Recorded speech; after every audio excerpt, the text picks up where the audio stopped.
Okay students, तो chemistry class 11th का chapter 2 start करेंगे। और ये केमिस्ट्री आपकी 11th में और 12th में जितनी भी आप केमिस्ट्री पढ़ने वाले हैं इसके लिए एक बेस है और ये सबसे इंपॉर्टेंट चैप्टर रहेगा। देखो, अगर ये एटॉमिक स्ट्रक्चर एटम के बारे में आप यहाँ अच्छे से सीख गए तो आगे के चैप्टर आपके लिए पढ़ना आसान हो जाएगा, वरना फिर दिक्कत होगी, फिर आप केमिस्ट्री बैठ के रटते रहोगे जैसे और सब्जेक्ट्स रट रहे हो। ठीक है ना।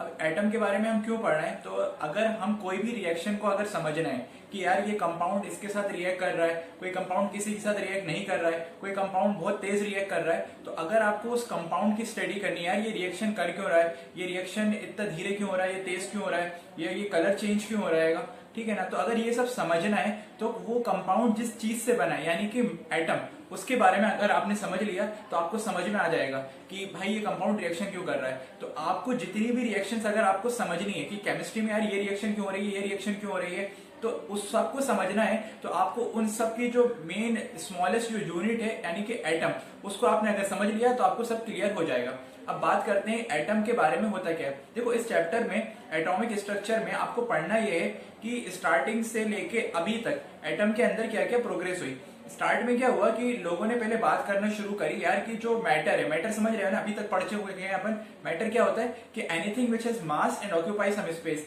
ऐसी कोई भी चीज जिसके पास कुछ वजन है और वो स्पेस को ऑक्यूपाई करे, जिसको हम मैटर बोलते हैं। एग्जाम्पल के तौर पे आप कुछ भी ले सकते हो, जैसे आपका मोबाइल फोन हो गया, मेरा ब्लैक बोर्ड हो गया, मैं हो गया, और आपके आसपास जितनी भी चीजें वो सब मैटर है। तो बात ये हो रही थी कि जो भी मैटर है ना वो स्मॉल पार्टिकल से मिलके बनाएगा, जो मैटर है वो स्मॉल पार्टिकल से मिलके बनाए। यानी अगर आप मैटर को तोड़ते जाओ, डिवाइड करते जाओ तो एक सबसे स्मॉल पार्टिकल आपको मिलेगा, और वही सबसे स्मॉल पार्टिकल क्या है, एटम। तो ये पहले बात हो रही थी और जो साइंटिस्ट थे और रिसर्चर्स थे उन्होंने ये बता दिया कि भाई अगर आप मैटर को, कोई भी चीज जो आपके आसपास है जिसके पास मास है और वो कोई जगह घेर रही है यानी उसका कोई वॉल्यूम है, अगर आप उसको तोड़ते जाओ तो लास्ट स्टेज जो आएगी ना, जो सबसे स्मॉलेस्ट पार्टिकल है जिसको आप फर्दर डिवाइड नहीं कर पाओगे, ऐसा लिखा है एनसीईआरटी में, हालांकि अपन उसको फर्दर डिवाइड कर सकते हैं, तो जिसको आप फर्दर डिवाइड नहीं कर पाओगे उसको एटम बोलते हैं। तो एक चीज ये समझ में आ रही है कि हमारे आसपास जितनी भी चीजें दिख रही हैं उन सबका सबसे स्मॉलेस्ट यूनिट एटम है।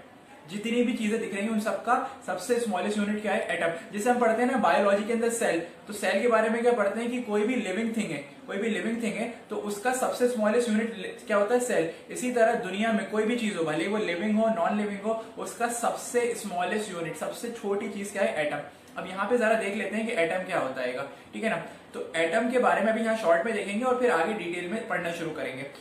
असल में प्रोग्रेस ऐसी हुई थी कि शुरू में किसी को एटम के बारे में पता नहीं था, तो साइंटिस्ट रिसर्च कर रहे थे और अपने अपने हिसाब से व्यूज रखते थे।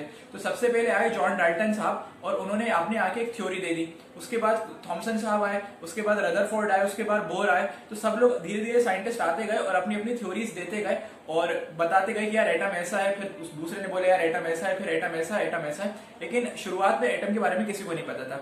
हम एटम की डेफिनेशन यहाँ देख रहे हैं ताकि हमें थोड़ा सा क्लियर हो जाए कि भाई एटम होता क्या है। तो यहाँ पे हम शॉर्ट में देख रहे हैं कि एटम क्या होता है। तो एक चीज ये समझ में आ गई है कि कोई भी चीज जो आपके आसपास दिख रही है वो एटम से ही मिलके बनी है, सबसे एटम से ही मिलके बनी है। एटम के बारे में और चीजें पॉइंट्स देखते हैं। तो फर्स्ट पॉइंट तो ये होने वाला है कि it is the basic and smallest unit of matter. Matter समझ में आ चुका है, यानी कोई भी चीज जिसके पास मास है और वॉल्यूम है उसको बोलना है मैटर। उसके सबसे स्मॉलेस्ट चीज, सबसे स्मॉलेस्ट जो यूनिट है वो क्या है, आपका एटम। पॉइंट नंबर 1 क्लियर है।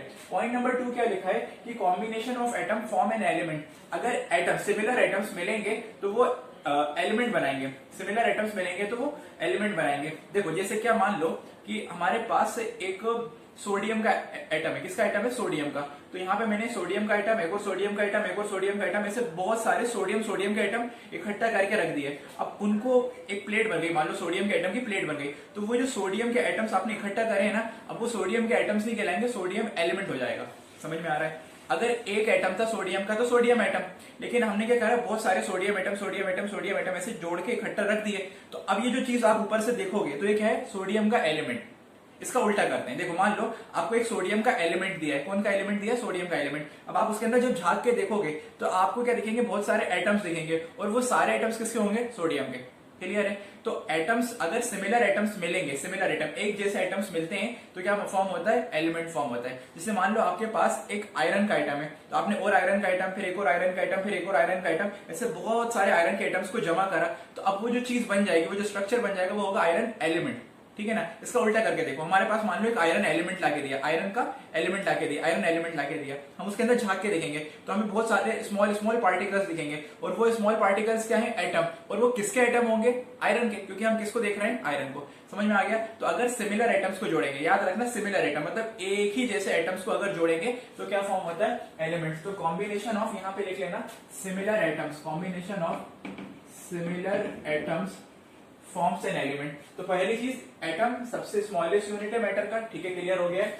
और दूसरी बात क्या लिखी हुई आ रही है कि सिमिलर एटम्स को जोड़ेंगे तो क्या बन रहा है, एलिमेंट बन रहा है। इसका उल्टा भी याद रखना है कि एलिमेंट किससे बनता है, एटम से बनता है, ठीक है ना। एलिमेंट किससे बनता है, एटम से बनता है। और कैसे एटम, जो एक जैसे हो, सिमिलर हो। पॉइंट नंबर 3 कि एटम के अंदर अगर आप झांक के देखोगे, एटम के अंदर भी झांक के देखोगे तो 3 और पार्टिकल मिलने वाले हैं। एटम वैसे ही सबसे स्मॉलेस्ट यूनिट जो आपको नॉर्मल आंखों से दिखने नहीं वाला, एटम आपको नॉर्मल आंखों से दिखने नहीं वाला है ना। आपने उसको बेहतरीन एकदम छोटे छोटे करते गए और एटम को देख लिया आपने माइक्रोस्कोप से, बहुत पावरफुल माइक्रोस्कोप से। अब वो कह रहे हैं कि यार एटम के अंदर भी कुछ होता है, और वो 3 चीजें होती हैं, 3 सब एटॉमिक पार्टिकल होते हैं। एटम के अंदर जो 3 पार्टिकल्स और दिखने वाले हैं उनको बोलना है 3 सब एटॉमिक पार्टिकल्स। नाम आपने सुना होगा, एक इलेक्ट्रॉन, एक प्रोटॉन और एक न्यूट्रॉन। इलेक्ट्रॉन, प्रोटॉन और न्यूट्रॉन। तो एटम के पास 3 मेन सब एटॉमिक पार्टिकल्स होते हैं। तो यहाँ पे इन्होंने ये बताया। Point number 4, it is very important, जो आगे काम आएगा कि यार एटम के अंदर हमें ये समझ में आ चुका है कि 3 लोग हैं, 3 और पार्टिकल्स हैं, इलेक्ट्रॉन है, प्रोटॉन है और न्यूट्रॉन है। लेकिन एक बात याद रखना कि यहां पे जितना इलेक्ट्रॉन होगा एटम में उतना ही प्रोटॉन होना चाहिए। ये जितना प्रोटॉन होगा उतना इलेक्ट्रॉन होगा, यानी number of protons is equal to the number of electron. अगर कोई एटम है, जैसे मान लो सोडियम का एटम है, तो सोडियम के एटम में हमारे पास 11 प्रोटॉन होते हैं। तो आपसे कोई पूछे कि इलेक्ट्रॉन कितने होते हैं, तो आंख बंद करके बोलेंगे कि 11 इलेक्ट्रॉन। समझ रहे हो। सोडियम के एटम में अगर आपको बता दिया प्रोटॉन है 11, तो आपसे पूछा इलेक्ट्रॉन कितने, तो आपने बोला 11। जैसे किसी ने बोला है कि कैल्शियम है और कैल्शियम में इलेक्ट्रॉन है 20, कितने हैं, 20 इलेक्ट्रॉन, ऐसा आपको बता दिया। तो आपसे पूछा बताइए प्रोटॉन कितने हैं, तो हमने सीखा है कि एटम में जितना प्रोटॉन उतना इलेक्ट्रॉन, जितना प्रोटॉन उतना इलेक्ट्रॉन। तो अगर उसमें 20 इलेक्ट्रॉन है तो प्रोटॉन भी कितने होंगे, 20। यानी एटम के अंदर इलेक्ट्रॉन और प्रोटॉन बराबर होते हैं, इलेक्ट्रॉन और प्रोटॉन बराबर होते हैं, ठीक है ना। तो इसी के बाद एक और पॉइंट लिखिए कि देयरफॉर इट इज न्यूट्रल। इस पॉइंट को अभी आगे डिस्कस करेंगे कि न्यूट्रल क्यों बोल रहे हैं, क्योंकि इसको डिस्कस करते हैं, ना छोड़ते हैं इसको यहाँ पे। और एक और पॉइंट लिखा है कि एटम के पास एक सेंटर होता है, उसको बोलते हैं न्यूक्लियस, और न्यूक्लियस के पास चार्ज होता है पॉजिटिव। तो ये 5 पॉइंट नोट कर लें और थोड़ा और आगे अपन देखते हैं। कर लिया नोट, हटा दो, पॉज करके सारे पॉइंट नोट कर लेना भाई, है ना। अब हम बात करते हैं एटम को, जरा देखते हैं और ये समझते हैं कि एटम को न्यूट्रल क्यों बोल रहे हैं और क्या क्या बातें हो रही हैं। देखो, हमें ये समझ में आ चुका है कि एटम में 3 पार्टिकल्स तो हैं, ठीक है ना। एटम के पास 3 सब एटॉमिक पार्टिकल्स तो हैं। कौन कौन से थे, इलेक्ट्रॉन, प्रोटॉन और न्यूट्रॉन, ठीक है ना। तो अगर मैं यहाँ पे आपसे बात करूं कि एटम में हमारे पास भाई साहब क्या क्या है, हमारे पास एटम में एक तो इलेक्ट्रॉन है, वेरी गुड, और दूसरा कौन है बोलो, एक इलेक्ट्रॉन है, एक हमारे पास है प्रोटॉन, और एक हमारे पास कौन है, न्यूट्रॉन। तो इलेक्ट्रॉन, प्रोटॉन और न्यूट्रॉन, ये 3 चीजें हैं हमारे पास। अच्छा, अब यहां पे बात करते हैं उनके चार्ज की और उनके मास की। पहले बात करते हैं उनके मास की, बात कर लेते हैं उनका मास क्या होगा, और यहां पे बात कर लेंगे अपन चार्ज की, ठीक है। तो सुनो ध्यान से बात को, इलेक्ट्रॉन जो होता है वो उसका जो मास होता है वो बहुत कम होता है, वो नेग्लिजिबल होता है प्रोटॉन और न्यूट्रॉन के मुकाबले। याद रखेंगे, एटम के अंदर इलेक्ट्रॉन का मास नेग्लिजिबल होता है। नेग्लिजिबल का मतलब है कि उसको लगभग 0 मान सकते हो आप। इलेक्ट्रॉन का मास लगभग 0 मानते हैं अपन। तो इलेक्ट्रॉन का तो लगभग मास ही नहीं होता है, यानी कि लगभग 0 मास होता है। मास किसका होता है एटम के अंदर, प्रोटॉन का होता है और न्यूट्रॉन का होता है। एटम के अंदर मास किसका कंसीडर करेंगे हम, प्रोटॉन का और न्यूट्रॉन का मास कंसीडर करेंगे। तो अगर मैं यहाँ पे मास लिखूं, आपसे ध्यान से सुनना बात, मास इन ग्राम, ठीक है ना। तो अगर आपसे ग्राम के अंदर मास पूछा जाए इलेक्ट्रॉन का, तो एग्जैक्ट वैल्यू तो याद होनी चाहिए, and it is 9.1 into 10 to the power -27 gram. याद हो गया, आपको याद करना पड़ेगा, है ना। इलेक्ट्रॉन का जो मास है it is 9.1 into 10 to the power -27 gram. बहुत कम है, बहुत कम है। -27 का मतलब है कि 0.000 आप ऐसे लिखते जाओगे 26 बार, फिर लिखोगे 91, तो बहुत कम मास है। देखो मैं समझाऊं, जैसे आपके पास लिखा है कि यहाँ पे लिखा है, एक लिखा है 0.1 ग्राम और यहाँ लिखा है 0.01 ग्राम, फिर यहाँ लिखा है 0.001 ग्राम। तो सबसे कम कौन सा है जिसमें ज्यादा जीरो? ये वाला सबसे कम मास है, ये उससे कम है, और ये उससे मतलब ये देखो ये सबसे कम है, ये थोड़ा ज्यादा और ये थोड़ा सा ज्यादा। तो ये है मतलब। अब ये 0.1 को पता है क्या लिख सकते हैं अपन? लिख सकते हैं 10 की पावर -1 पॉइंट। इसमें देखो कितने लिखे, डेसिमल के बाद कितने लोग हैं? 2, इसको लिख सकते हैं 10 की पावर -2। यहाँ देखो डेसिमल के बाद कितने लोग हैं, तो ये है 10 की पावर -3 ग्राम। तो माइनस में पावर बढ़ती है तो क्वांटिटी छोटी होती है, माइनस में पावर बढ़ती है तो क्वांटिटी छोटी। तो यहाँ पे माइनस में पावर है -27, 10 की पावर -27, बहुत बहुत छोटा है ना। तो इलेक्ट्रॉन का मास बहुत कम है, और कितना कम है हम उसको लगभग 0 ही मान लेते हैं, लेकिन आप एग्जैक्ट वैल्यू याद रखेंगे। अब बात करते हैं प्रोटॉन और न्यूट्रॉन। तो प्रोटॉन और न्यूट्रॉन का मास लगभग सेम होता है, लगभग। तो इसका भी मास होता है 1.67, लेकिन याद रखना कि न्यूट्रॉन जो होता है ना, हल्का हल्का सा, स्लाइटली थोड़ा सा ज्यादा भारी होता है प्रोटॉन से। अगर अप्रोक्स देखें लगभग तो प्रोटॉन और न्यूट्रॉन बराबर है, लेकिन हल्का सा न्यूट्रॉन हल्का सा थोड़ा सा ज्यादा हो जाता है। मैं दिखाता हूं कैसे। जैसे प्रोटॉन का मास होता है 1.672 इंटू 10 की पावर -24 ग्राम, और न्यूट्रॉन का होता है, देखो ये 1 है, यहाँ पॉइंट है, ये 6 है, 7, यहाँ तक तो ठीक रहा, लेकिन यहाँ 2 होता है और यहाँ पे हो जाता है 4, बस इतना सा डिफरेंस। यहाँ 2 होता है, यहाँ पे 4 होता है, यानी न्यूट्रॉन हल्का सा ज्यादा भारी है, और ये तो सेम रहा 10 की पावर -24 ग्राम।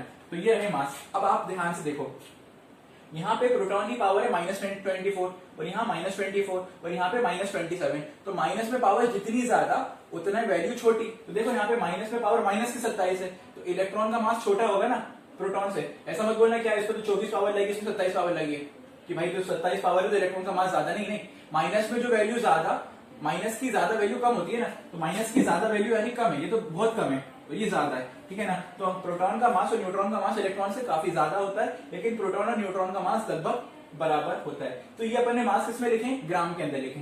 अगर यही मास आपसे किलोग्राम में पूछे, यही मास आपसे काय में पूछा जाए? किलोग्राम में। तो अगर ग्राम को किलोग्राम में कन्वर्ट करना है तो कैसे करते हैं? देखो अगर हमारे पास ये लिखा है 2 ग्राम और इसको कन्वर्ट करना है आपको किलोग्राम में, तो आप किससे डिवाइड करते हो?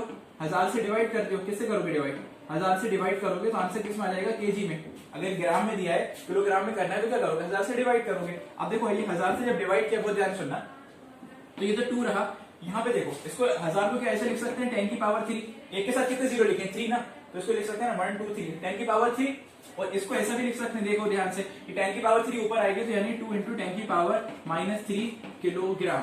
यानी बहुत ध्यान सुनना, अगर ग्राम को किलोग्राम में करना है, अगर ग्राम को किलोग्राम में करना है तो आप कुछ मत करो, 10 की पावर -3 से मल्टीप्लाई कर दो।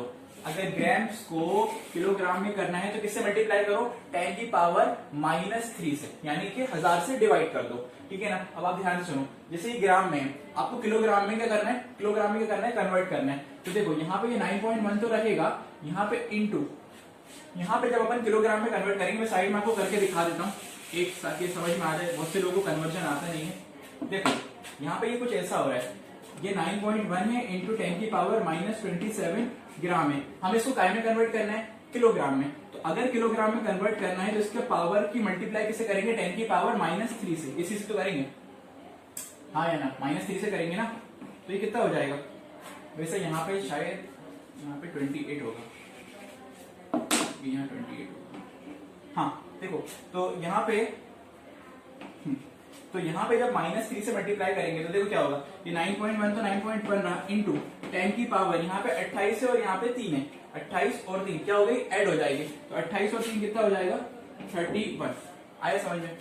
हमें कुछ नहीं करना है, हमें 10 की पावर -3 से मल्टीप्लाई करना है। तो ये -3 से मल्टीप्लाई करा तो देखो बेस सेम है तो पावर ऐड हो जाएगी। 28 और 3 कितना हो गया? 31, और यहाँ पे लगा दिया माइनस साइन। तो यहाँ पे 9.1 इंटू 10 टू दी पावर -28, तो यहाँ पे हो जाएगी 10 टू दी पावर -31 केजी। तो केजी में बस -3 पावर बढ़ जाएगी। इसी तरह यहाँ पे देखो, यहाँ पे होगा 1.672 into 10 to the power -27 KG हो जाएगा। और यहाँ पे बोलो क्या हो जाएगा? 1.674 into 10 to the power -27 KG हो जाएगा। तो ये मास की बात आ गई, और इस मास में ये दिख रहा है कि इलेक्ट्रॉन का मास लगभग है ही नहीं, 0 है, लेकिन एग्जैक्ट वैल्यू केजी में ये रही, ग्राम्स में ये रही। अगर आप ग्राम में याद कर लोगे तो केजी में कैसे याद रखना है? बस 10 की पावर -3 से मल्टीप्लाई कर देना, यानी कि यहाँ पे -3 और ऐड कर देना, ठीक है।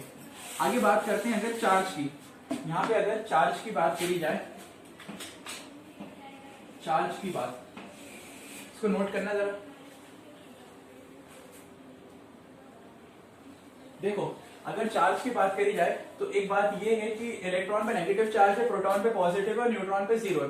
लेकिन आपसे एग्जैक्ट चार्ज की वैल्यू पूछी जाएगी तो एग्जैक्ट जो चार्ज की वैल्यू होती है इलेक्ट्रॉन पे इट इज 1.6 इंटू 10 की पावर -19 कूलम। सी का मतलब होता है कूलम। कूलम आप चाहो तो लिख लो, C is for coulomb, COULOMB। Coulomb जो होती है it is the unit of charge. Charge की यूनिट होती है। जैसे मास की यूनिट हमने क्या लिखी है, मास की यूनिट हमने क्या लिखी है, ग्राम लिखी है, किलोग्राम लिखी है। मास को ग्राम में या किलोग्राम्स में नापते हैं, तो चार्ज को हम कूलम्स के टर्म्स में नापते हैं और उसकी वैल्यू 1.6 इंटू 10 की पावर -19 कूलम। और सेम चार्ज प्रोटॉन पे भी होता है, इट इज 1.6 इंटू 10 की पावर -19 कूलम। बट डिफरेंस बताइए क्या होता है, डिफरेंस होता है साइन का। इलेक्ट्रॉन पे जो चार्ज आएगा वो आएगा माइनस का, प्रोटॉन पे जो आएगा वो आएगा प्लस का, है ना। और न्यूट्रॉन पे तो कोई चार्ज नहीं होता, इट इज उस पे चार्ज होता है जीरो। और जिस पे चार्ज जीरो हो उसको बोला जाता है न्यूट्रल। क्या बोलेंगे, न्यूट्रल। तो न्यूट्रॉन पे कोई चार्ज नहीं होता इसीलिए उसको क्या बोलते हैं, न्यूट्रल बोलते हैं। अच्छा एक और बात कि यहाँ पे देखो 1.6 इंटू 10 की पावर -19 है, यहाँ पे 1.6, दोनों चार्ज सेम है, एक पे प्लस एक पे माइनस है। तो हम ये मान लेंगे कि इलेक्ट्रॉन का जो चार्ज है वो -1 है, प्रोटॉन का चार्ज है +1 और न्यूट्रॉन का तो आपको दिख रहा है 0 होगा। ठीक है, तो इस पूरी टेबल को आप बना लें और याद करें।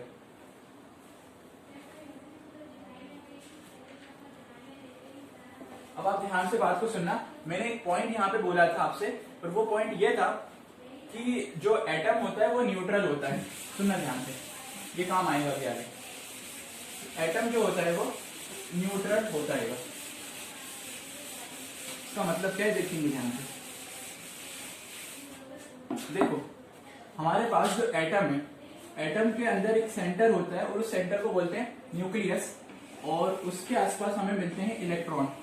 अभी एग्जैक्टली कहाँ मिलते हैं उसकी बात नहीं कर रहे हैं हम, है ना। तो एग्जैक्टली की बात करेंगे तो शेल, सबशेल, ऑर्बिटल्स वो आगे पढ़ेंगे, उसकी टेंशन नहीं लेनी अभी। लेकिन एटम है, ये पूरा एटम है ना। एटम ऐसा स्फीयर गोल होता है, बोले तो तरबूज की तरह नहीं, तरबूज की तरह मत मानो, ऐसा फुटबॉल की तरह गोल मान लो। ठीक है, तो उसके सेंटर में क्या है, हमारे पास न्यूक्लियस है। सेंटर में कौन है हमारे पास, ये जो सेंटर में है इसको बोलते हैं न्यूक्लियस। अब न्यूक्लियस में दो लोग होते हैं, एक प्रोटॉन भी रहता है और न्यूट्रॉन भी रहता है। तो प्रोटॉन को मैं पी से बता रहा हूँ और न्यूट्रॉन को एन से बता रहा हूँ। तो प्रोटॉन और न्यूट्रॉन दोनों साथ में रहते हैं कहाँ पे, न्यूक्लियस में। ये बात समझ में आ गई कि न्यूक्लियस में प्रोटॉन भी रहता है, न्यूट्रॉन भी रहता है, और इलेक्ट्रॉन ये जो बाहर दिख रहा है आपको, यहाँ पे कहीं घूमते रहते हैं। तो इलेक्ट्रॉन कुछ इस तरह से बाहर घूम रहेंगे। ठीक है, इलेक्ट्रॉन कुछ ऐसे बाहर घूमते रहते हैं, जिसको बोलते हैं शेल्स। तो इलेक्ट्रॉन ऐसे शेल्स के अंदर बाहर घूमते रहते हैं। ठीक है, तो इलेक्ट्रॉन बाहर घूम रहे हैं, सेंटर में न्यूक्लियस है, न्यूक्लियस में प्रोटॉन है और न्यूट्रॉन है। हमें ये पता होना चाहिए कि जितने भी number of electron is equals to number of proton. Atom के अंदर जितना इलेक्ट्रॉन होगा उतना ही प्रोटॉन होगा, जितना इलेक्ट्रॉन होगा उतना ही प्रोटॉन होगा। ये हमने बात कर ली है। जैसे मैं एग्जांपल दूं आपको, जैसे कि सोडियम के एटम की, सोडियम एटम की। तो सोडियम जो एटम है उसमें याद रखेंगे कि उसमें जो प्रोटॉन होते हैं वो कितने होते हैं, 11। मैं प्रोटॉन को P से लिख देता हूँ। ठीक है, तो सोडियम का जो एटम है उसमें उसके जो प्रोटॉन है वो कितने हैं, 11। तो इसमें इलेक्ट्रॉन भी कितने होंगे, 11। क्यों, क्योंकि प्रोटॉन और इलेक्ट्रॉन होते हैं बराबर। अब हमें जो चीज समझनी है वो चीज ये है कि एटम जो होता है वो क्या होता है, न्यूट्रल होता है। तो ये पहले बना लेना, फिर ये बता देना कि number of electron is equal to number of proton, और ये एग्जांपल आप लिख लेना, जो भी लिखा है सब लिख लेना है भाई। अब इसके बाद हमें बात करनी है कि एटम क्या होता है, न्यूट्रल होता है। तो एटम न्यूट्रल होने का मतलब ये होता है कि जितना इलेक्ट्रॉन होगा उतना ही प्रोटॉन होगा। न्यूट्रल का मतलब ये होता है कि एटम के पास कोई चार्ज नहीं होता, ना प्लस चार्ज होता है ना माइनस चार्ज, यानी कि चार्ज होता है उसके पास 0। तो वो देखो क्या होता है, इसका मतलब क्या होता है, एटम इज न्यूट्रल। इसका मतलब ये होता है एटम इज न्यूट्रल। इसका मतलब ये होता है कि भाई साहब जितना इलेक्ट्रॉन होगा उतना ही क्या होगा हमारे पास, प्रोटॉन। अब इलेक्ट्रॉन पे चार्ज कैसा होता है, नेगेटिव चार्ज, और प्रोटॉन पे चार्ज कैसा होता है, पॉजिटिव चार्ज। ठीक है ना। तो अगर हमारे पास जितना नेगेटिव चार्ज है उतना ही पॉजिटिव चार्ज है तो उस चीज को बोला जाता है न्यूट्रल।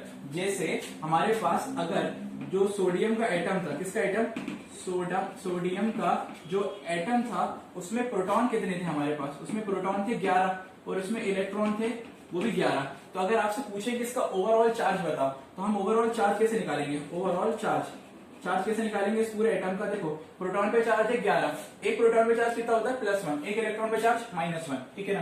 तो 11 प्रोटॉन पे चार्ज कितना हो जाएगा +11, और -11 इस इलेक्ट्रॉन पे कितना हो जाएगा -11। देखो एक प्रोटॉन पे चार्ज कितना होता है, एक प्रोटॉन पे चार्ज +1, एक इलेक्ट्रॉन पे चार्ज -1, ठीक है ना। तो 11 प्रोटॉन पे चार्ज +11 माइनस, और इलेक्ट्रॉन पे चार्ज -11, तो ये ओवरऑल चार्ज कितना आ रहा है 0। और जब भी ओवरऑल चार्ज 0 आए तो वो होता है आपका न्यूट्रल। तो याद रखेंगे कि एटम के अंदर क्योंकि प्रोटॉन और इलेक्ट्रॉन बराबर होते हैं इसीलिए एटम को क्या बोला जाता है न्यूट्रल। न्यूट्रल का मतलब होता है कि इसके पास जो चार्ज होता है वो कितना होता है 0। अगर कोई चार्ज पॉजिटिव आए या चार्ज नेगेटिव आ जाए तो न्यूट्रल नहीं बोलना है, लेकिन चार्ज 0 आए जो कि एटम में हमेशा होगा, अगर वो एटम है तो न्यूट्रल है, अगर वो एटम है तो न्यूट्रल है, ठीक है ना।